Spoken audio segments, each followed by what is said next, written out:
സലീം കുമാർ നമ്മളെല്ലാം വിട്ടുപോയി.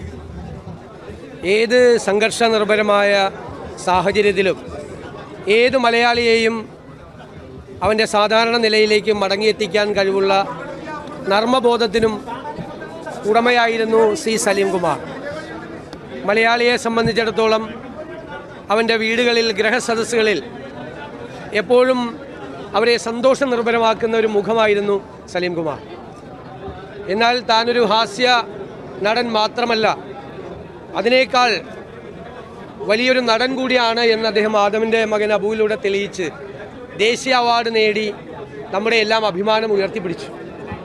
മലയാളിക്ക് ഒരിക്കലും മറക്കാൻ കഴിയാത്ത മുഖവും ഭാവവുമാണ്.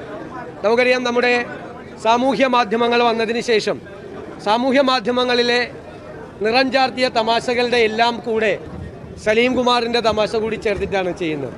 കാരണം മലയാളിക്ക് ഹാസ്യം എന്ന് പറഞ്ഞാൽ അതിലൊരാൾ പഴയ തലമുറയിലെ അടൂർ ബാസിയെയും ബഹദൂറിനെയും പോലെ മലയാളിയുടെ ഒരു പുതിയ കാലത്ത് സലീം കുമാർ അതിൻ്റെ കൂടെ ഉണ്ടായിരുന്നു.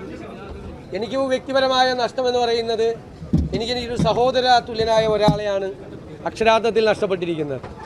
ഞാനിവിടെ തിരഞ്ഞെടുപ്പിന് മത്സരിക്കുന്ന കാലം മുതൽ, പറവൂരിൽ വന്ന കാലം മുതൽ അദ്ദേഹവും അദ്ദേഹത്തിൻ്റെ കുടുംബവുമായിട്ടുള്ള വലിയ ആത്മബന്ധമുണ്ട്. ഞാൻ തിരഞ്ഞെടുപ്പിൽ മത്സരിക്കുമ്പോഴെല്ലാം ഷൂട്ടിംഗ് വരെ ക്യാൻസൽ ചെയ്ത്, ഞാൻ നോമിനേഷൻ കൊടുക്കുന്ന അന്ന് മുതൽ എല്ലാ ദിവസവും തിരഞ്ഞെടുപ്പ് ഞാൻ ജയിച്ചെന്ന് പ്രഖ്യാപിക്കുന്നത് വരെ അദ്ദേഹം കൂടെ ഉണ്ടാവും. അത് കഴിഞ്ഞിട്ട് പോകുള്ളൂ എവിടെയും, പിന്നെ കാണില്ല. പിന്നെ ഞാൻ അങ്ങോട്ട് വിളിക്കണം, ഇങ്ങോട്ടൊരാവശ്യത്തിനും വരില്ല. ഞാൻ മത്സരിച്ച എല്ലാ തിരഞ്ഞെടുപ്പുകളിലും എൻ്റെ ഓഫീസ്, തിരഞ്ഞെടുപ്പ് കമ്മിറ്റി ഓഫീസ് ഉദ്ഘാടനം ചെയ്തിട്ടുള്ളത് ശ്രീ സലീം കുമാർ.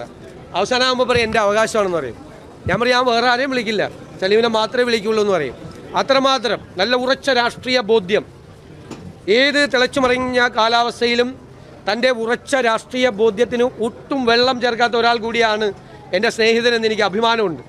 അതിലൊരു വിട്ടുവീഴ്ചയില്ല. പഠിക്കുന്ന കാലം മുതൽ അവസാന ശ്വാസം പോകുന്നത് വരെ ആ ഉറച്ച രാഷ്ട്രീയ ബോധ്യത്തിൽ, ആ ഉറച്ച കോൺഗ്രസ് ബോധ്യത്തിൽ നിന്നു എന്നുള്ളതാണ് അദ്ദേഹത്തെ വ്യത്യസ്തനാക്കുന്നത്.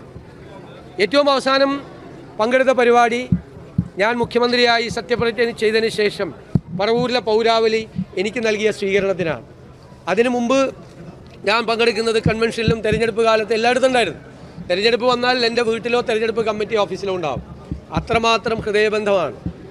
ഇത്ര പെട്ടെന്ന് ഇങ്ങനെയൊരു വിടപറയലുണ്ടാകുമെന്ന് കരുതിയില്ല. ഇന്നലെ രാത്രിയാണ് വീണ്ടും അദ്ദേഹത്തിന് കടുത്തൊരു ഹൃദയാഘാതം ഉണ്ടായി, ആ വേർപാടുണ്ടായത്. ഞാൻ കുടുംബത്തിനോടുള്ള ഔപചാരികമായ ദുഃഖം പ്രകടിപ്പിക്കുന്നില്ല. കാരണം ആ കുടുംബം എൻ്റെ കൂടെ കുടുംബമാണ്, ഞാൻ കൂടി ആ കുടുംബത്തിൽ ഉൾപ്പെട്ടതാണ്.